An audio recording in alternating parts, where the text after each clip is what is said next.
Darkest Hour. I'm your host, Amanda Jane. When we lose someone, it can be comforting to believe that they are still around us, looking out for us. Sometimes we just like to know that someone is there, and sometimes we're lucky enough to receive that information. A hello from the other side. Maybe it doesn't happen for all of us, but some of us, sure. And it must feel great. Well, maybe. But how do we know it's our loved one? How can we be sure who we're hearing or seeing means us no harm? Will it be as obvious as we'd like it to be to tell the difference? Do we even have to worry about such things? Honestly, I don't know. And I guess it would be different for each individual. But I do know that tonight's stories sure made me think about it. So, let's get started, shall we?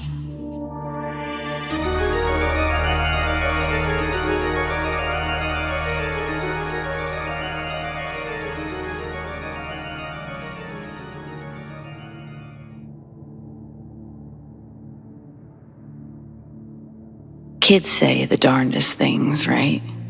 Kindergarten teacher here. Earlier this month, the parent of a student contacted me about a death in the family. Her mother, the student's grandmother, she'd been living with them until she passed. The family took a week off, and they just returned late last week. On Monday, the student comes into class, completely exhausted. I kept him inside for recess, and he slept the whole time in our little reading nook. Before the kids got back in, I woke him up and asked how his weekend was and why he's so tired. The little boy tells me his grandma is keeping him awake at night. I ask if he's been having sad dreams that have been waking him up. Experiencing a close loss is traumatic for a child, and originally, I assumed and expected him to be a bit off after he returned. But he says it's not when he's dreaming. Before he's asleep, Grandma hides in his closet and calls out for him, calling his name and telling him to come play with her. He says it scares him, so he tries to stay as quiet as possible. I ask if it could be the sound of a TV in another room or loud neighbors, and he says no. He knows it's her because when he doesn't reply, she sometimes will poke her head out and either keeps calling for him or starts meowing like an old cat. My next question is, has he told his mom about this? He said yes, but she doesn't believe that Grandma's hiding in the closet. I asked, why doesn't he just go to Mom's room when Grandma scares him? He says the closet is right next to his bedroom door, and he's afraid that she'll jump out and grab him if he tries to run. All my years as an undergrad, still paying off college debt, and I'm already running into problems I wasn't taught how to handle. So, next recess, he and I visit our school's guidance counselor. She's amazing with children and a seasoned vet when it comes to tackling tough situations. But even she was at a loss for words when he finished his story. She asked him to draw a picture of what he sees. She and I shared the same uneasy expression when his drawing was complete. After school, I called his mom to converse about the day. Speaking with his mom, she's well aware of her son's fears. She also told me that she's been hearing noises too, but doesn't want to scare her son by confirming his fears are real. She said that her next plan was to get in contact with their church, to get someone over there to bless the house. Until then, she's going to let him sleep in the living room this week. Guess I'll have to wait until tomorrow to see if Grandma pays another visit. Childcare workers. What's the darndest thing kids have ever told you? How would you handle this situation?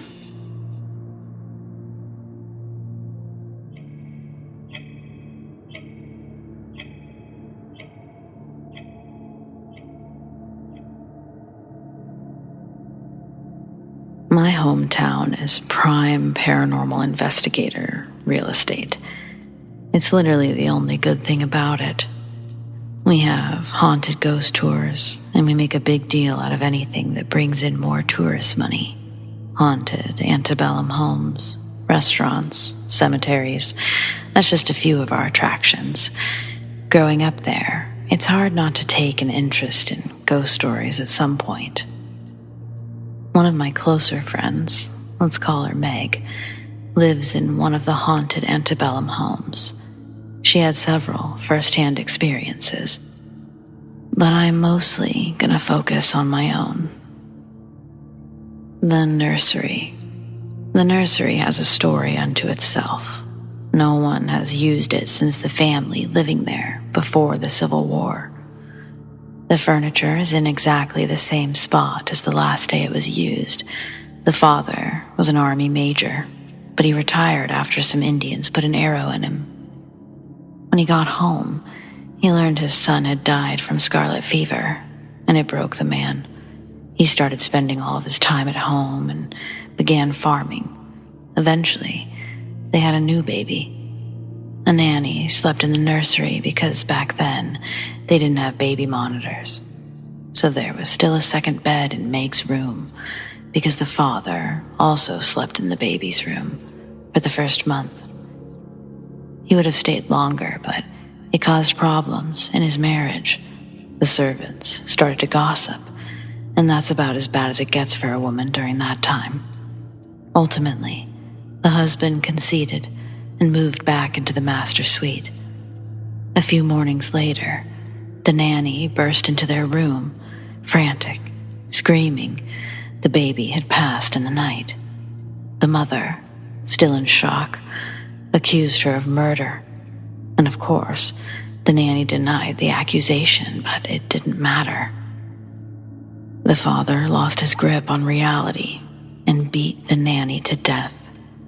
Her husband committed suicide that same night. Sometimes, Meg hears a baby crying at night. Every now and then, if the sounds last more than a couple minutes, footsteps will walk to the crib. Then, the crying stops, and the steps seem to begin pacing, like someone is picking up the baby and walking with it. Normally, the nursery doors stay closed, and no one goes inside. But I did sleep in there once. I didn't expect anything to actually happen, but it really freaked Meg out when I touched the crib.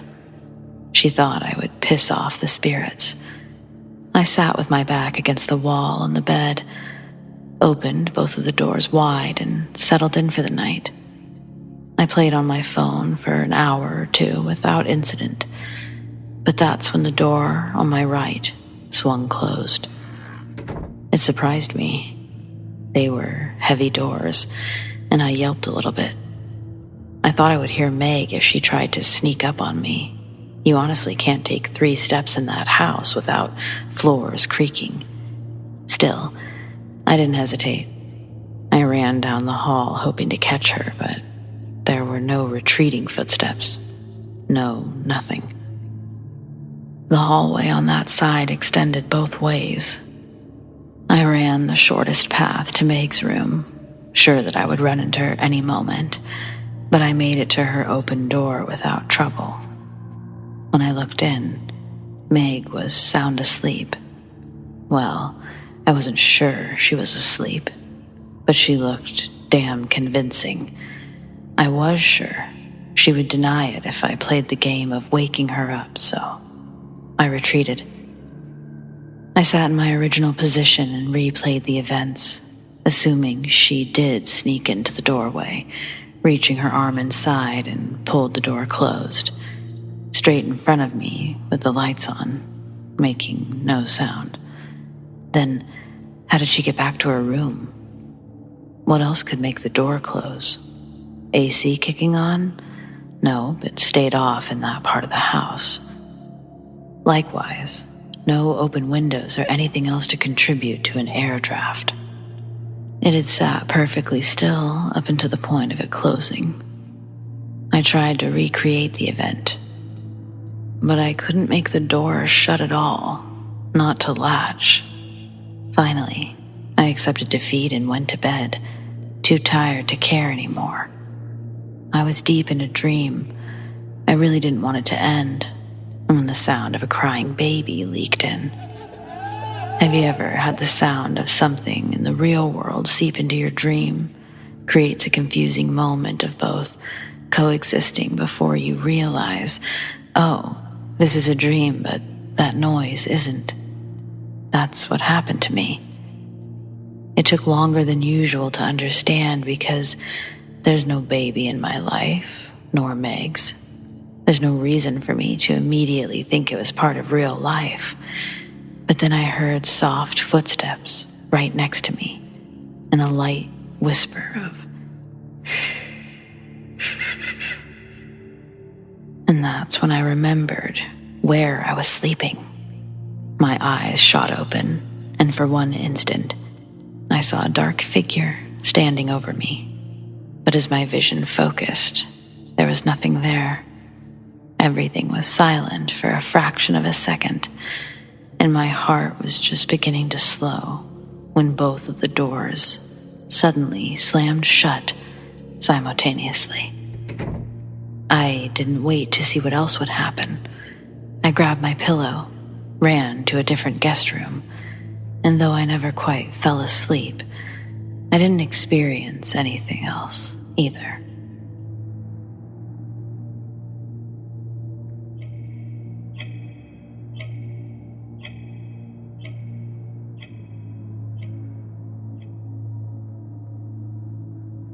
My mother told me a true story of when she was younger.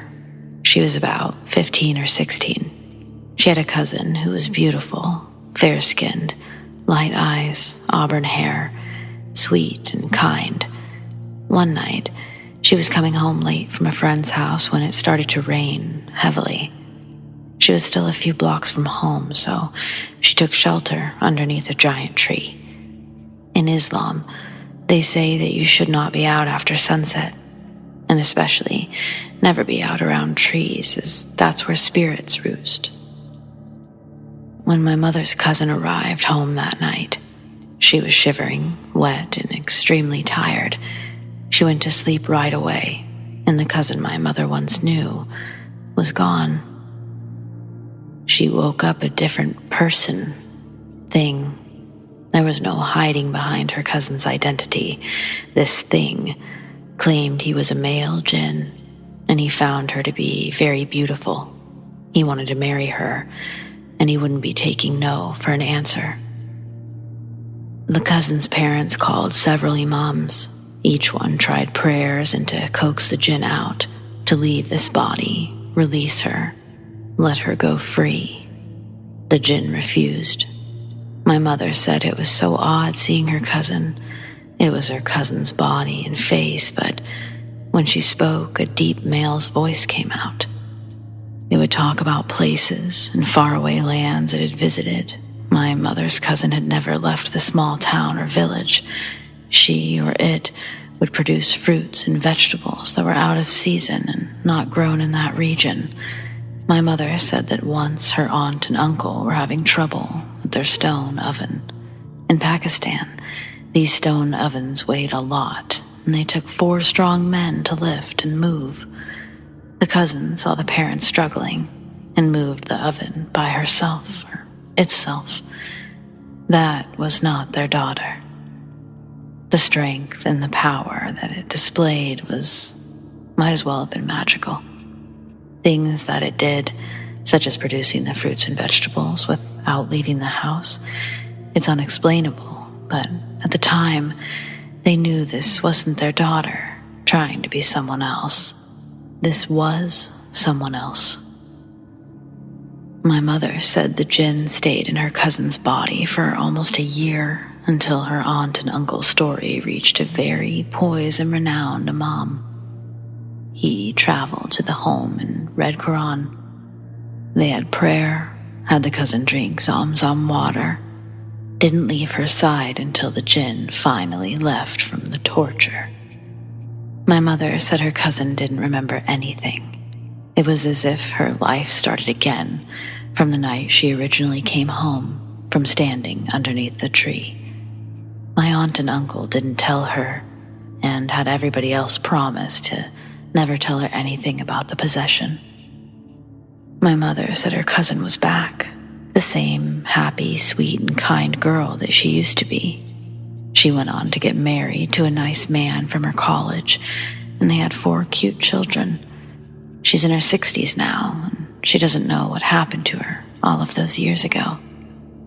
My grandmother hesitantly confirmed the story, providing more details, only after promising I would never speak of it to anyone in Pakistan when I go to visit relatives.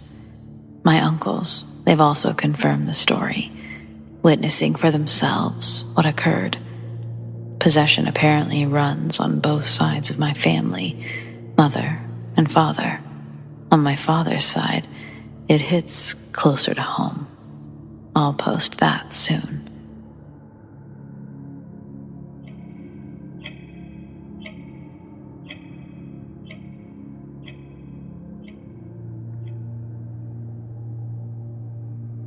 I've always been a big believer in the paranormal. I lost my dad in 2016, and I've heard him talk to me. I've seen things, felt things, all just unexplainable. I'll start with some background. So me and my friend, we'll call her Aubrey, met September 2017, 10 days after her daughter was born. She didn't like me at first, but before I knew it, she adopted me like her own. We were attached to the hip, inseparable.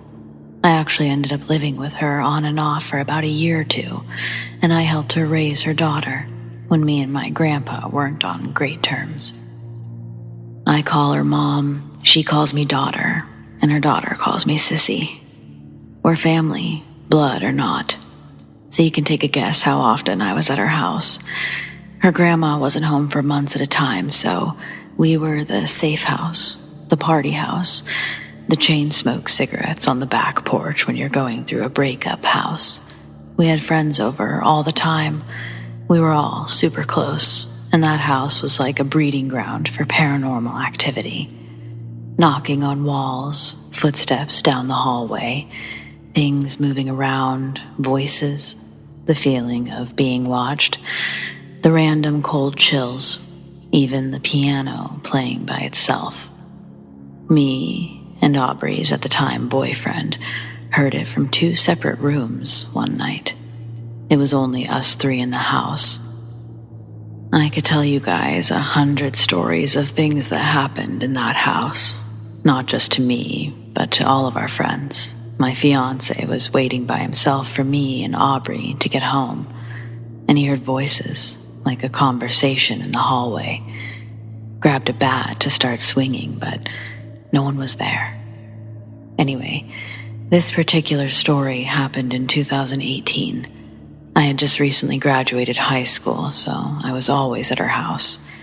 We enjoyed a nice smoke session on her back porch every once in a while, but she still had to mom, and I still had to sister, so we never got blasted out of our minds. Just a few hits and smoke some cigarettes, go to bed for the night, when it was just us. Sometimes we'd stay up later, just talking and laughing, but at the time her daughter wasn't sleeping well, so we were usually exhausted and just wanted to sleep. This night, we had a friend of ours, we'll call him James. We had him come over to hang out for a bit. We all smoked a little bit, talked, laughed, and then James left, and we decided to call it a night. Aubrey was exhausted, and I didn't really want to be out there alone, so I came inside too. So Aubrey goes back to bed, and she always turned her phone on Do Not Disturb because she didn't want to wake her daughter. It was always a fight to get her to go to sleep. We did everything we could to not wake her up again. Brief layout. You walk into the front sitting room from the front door, and there's the hallway to the left that leads to the bedrooms and the bathroom. And to the right, there's the doorway to the kitchen. All the way to the right, the north wall, and the doorway to the living room, right next to it, on the east wall. There's a pull-out couch in the sitting room that you can see into the kitchen from, so I have a clear look to the porch as well as the TV from where I'm sitting. I've been inside for probably about an hour or two. I'm not super tired this night, so I'm facing away from the doorways, scrolling through Instagram when suddenly I hear a high-pitched frequency sound. So I sit up on the pullout, trying to see which direction it's coming from, when I realize the TV got left on, but it's just a black screen, like if your gaming console goes into rest mode or your cable box turns off. Still on, but nothing on the screen. So I shrugged it off, just the TV, and as I'm going to roll over and lay back down, I see someone sitting in Aubrey's chair on the back porch, smoking a cigarette. We all had our own assigned chairs outside. So when you first walked out the sliding door, mine was on the left and hers was on the right. Just your typical swivel patio chairs, with the other chairs just around, making a circle around the little table out back. There's an ashtray, and it's where we would set our drinks. The back porch light is on, so I can clearly see someone there. But when the kitchen light is on too, it created a glare on the glass door of anything that was sitting on the kitchen table. At first, I'm kind of moving my head around to get different views from where I'm sitting. Maybe somehow the glare is making it look like someone is sitting there and my eyes are just playing tricks on me. But no, it's a person. So then I start to think maybe James forgot his cigarettes or something. But he would have called or texted to let me know he was coming back to grab them. And especially would have said something if he was going to hang around to smoke a cigarette, alone or otherwise. So I'm looking, trying to figure out who the hell is smoking a cigarette on our porch when we're not out there with them, without even telling us they'd be there. And then it looks at me. It looks at me, dead in the eyes. I froze. I felt like I couldn't move, couldn't breathe, and my body was covered in chills.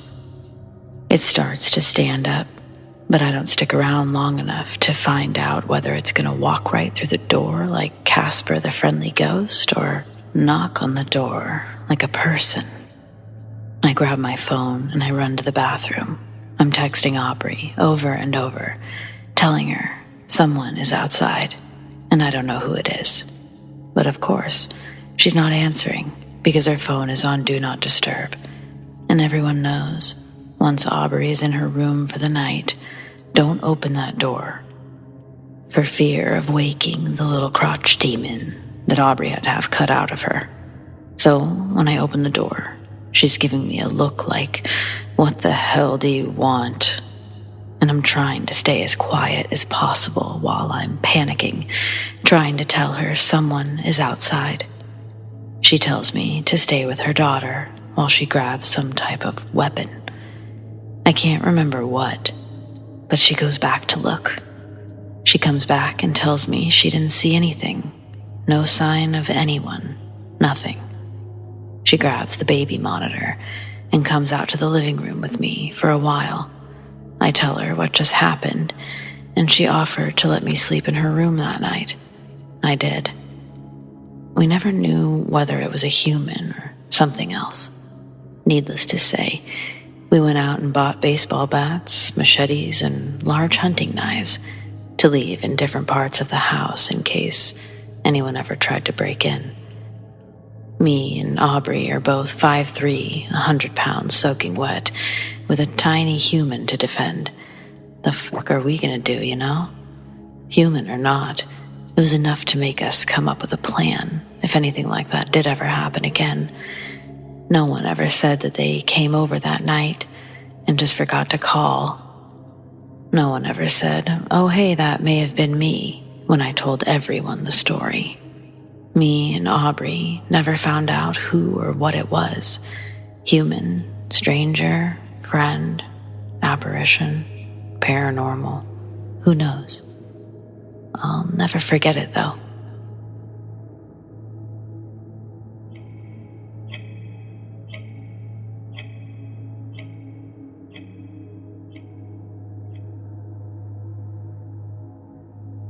My career in journalism was short-lived. The drive it took to uncover a hard-hitting truth wasn't really my thing. I wrote for my town's weekly newspaper. We covered all the local happenings going on in our small community. From church bake sales to school fundraisers, we'd also be at the high school home games for whichever sports season.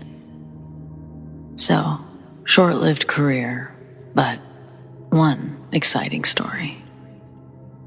After a year of working these lackluster gigs, I was not only bored but uninspired. My journalistic integrity was being traded each time I collected a paycheck for articles I cared nothing about. Word salads to entertain our dwindling readers before something shiny could steal their attention. The purpose for why I entered the field had been forgotten. Drowned, rather, submerged by the grip of accumulating bills and a slight coke addiction during this time in my life. Although it has nothing to do with my story, it did consume a lot of my income and was a big contributing factor as to why I continued working for a newspaper I hated. And because I mentioned it, I feel like I also need to state that I never became a cokehead. I was a functioning addict, if you could be that. First time my dad found out was when I called him from rehab. My first son was on the way, and I wanted to kick every habit. Almost 23 years later, we're still good. So, let's get back to the story. So I'm assigned a story on an upcoming Police or People week. That week, I'm supposed to ride around with a few police officers and interview them. This week was set up as an attempt by our mayor to grow trust and humanization of our cops with the community. Monday and Tuesday, the officers I meet, although nice, live just as miserable lives as me. Nothing extravagant. My biggest challenge was embellishing the notes I took to fill a whole column with such content as lived in Montana and played basketball in college. Each sentence dimming the fading light of hope I had for writing an article that someone would actually read, not just fillers for blank space. Thursday evening, my pleas for excitement were granted. The officer I'm interviewing that night is named Mr. Dell. He was a rookie cop who'd just graduated from the academy. His bubbly personality was a stark contrast from his fellow officers. The glaze of hopelessness wasn't draped over his eyes when he introduced himself. Officer Jake Dell. He was 22 years old, served in the military, and a fun fact about him was that he was left-handed. As the interview took place, we rode around in his police car, and I had the chance to see him do some real police work. Officer Dell was cool. His tall stature demanded respect, but his soft-spoken voice felt like a soothing parent as I watched him talk to some really drunk people outside of a bar. We'd even given one of them a ride home after we were done there. Later that night, in the early AM, we received a noise disturbance complaint in a small neighborhood on the south side of town. We follow the coordinates to an address located at the end of a long cul-de-sac. Our vehicle pulls in without lights or sirens and parks in front of the house. It's a vacant home with a for sale sign in the front yard. Officer Dell double checks that we're in the right place and dispatch confirms. So he tells me to stay in the car while he checks it out. When he opened his car door, the neighborhood was quiet. He walks to the other side of the car and into the front yard with his flashlight on. He writes the real estate agent's information on a small notepad, then takes his flashlight and starts pointing it in each of the windows. I'm following the circle of the light from window to window. We both see something big covering most of the window frame. Suddenly, It shoots straight down, out of view. Officer Dell looks at me, then looks back at the house. He taps his radio for dispatch, but the line is silent. He clicks a couple more times, but can't produce a beep. Officer Dell turns around and hops back into the car and tries to use the radio, but it's still quiet. We drive around the block again until we find reception to call it in. We have no success, so we pull back in front of the house. Sitting next to me, Officer Dell asks if I saw it too, in the window. I did. He gets back out and reminds me not to leave the car before he closes the door and once again approaches the house. His flashlight scanning each of the windows as he walks towards the front door. He knocks a couple of times before trying the handle. The door's unlocked. Officer Dell retrieves his gun and slowly steps into the dark house. Through the front windows, I can see his brief flashes from his flashlight as he makes his way from room to room in the house. When he returns to the car, he's sitting there with a puzzled stare. He says upstairs there were hundreds of dead crows in each room. The whole house smelled like complete death, but he didn't find any squatters or anything. No windows were broken, and from his quick inspection, no signs of forced entry or damage anywhere else in the house. That's well and good, but how did all those birds get in there? The floors upstairs were covered, as he said, in black feathers. We drive back to the station, and when Officer Dell is recounting his odd experience to the other officers in the room, they joke that it's really the realtor's problem. Under what I can only describe as frat-like pressure, Officer Dell called the number from his notes, leaving a message explaining the noise complaint and what he found.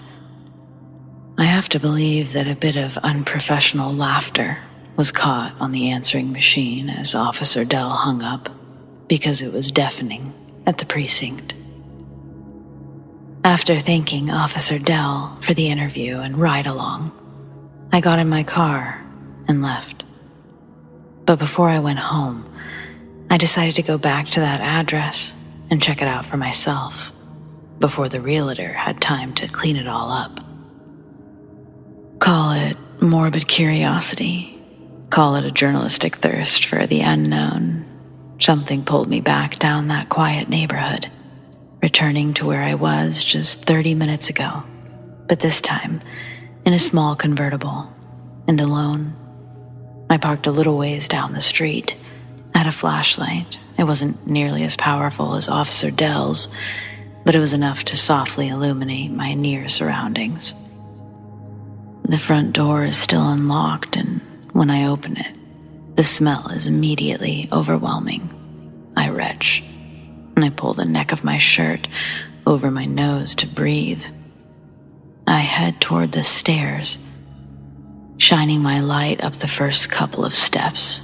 There's already a couple of dead crow bodies lying at various levels, and I hear wings begin to aggressively flap my way.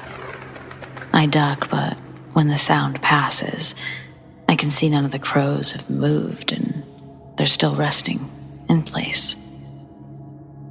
Making my way to the top, I realize Officer Dell was not over-exaggerating when he said hundreds of crows. I felt myself moving forward, looking from room to room, wanting answers as to why all of these dead birds were here. When I get to the room we originally saw the figure in, the floor's not been spared of crow remains, but inside this room is a tall ladder leaned against the vaulted ceiling.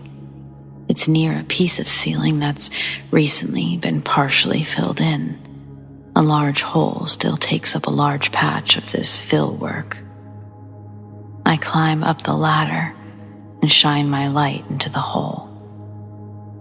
There's a good 3-foot gap between the room's ceiling and the roof's interior, leading outside. That layer is undamaged, but the gap between looked like a wooden slide into the abyss of black, probably leading into the walls. I wasn't brave enough to climb in there, nor do I think I could have climbed out. I envisioned myself being stuck in there, upside down like an unfortunate cave explorer. And so I began to climb back down. Then the whole room suddenly flashed white, and I lost my balance. I fell off the ladder. I hit the floor. It knocks the wind out of me. And I lay and I wheeze until I get enough oxygen to get to my feet and run back to my car. I stayed up until the morning trying to write a story about my time with Officer Dell. What ran in the paper was another cookie-cutter story about a rookie cop with big hopes for our community. I didn't have another opportunity to enter that house, and it sold a few months later. I'd be curious to know if Officer Dell remembers that night.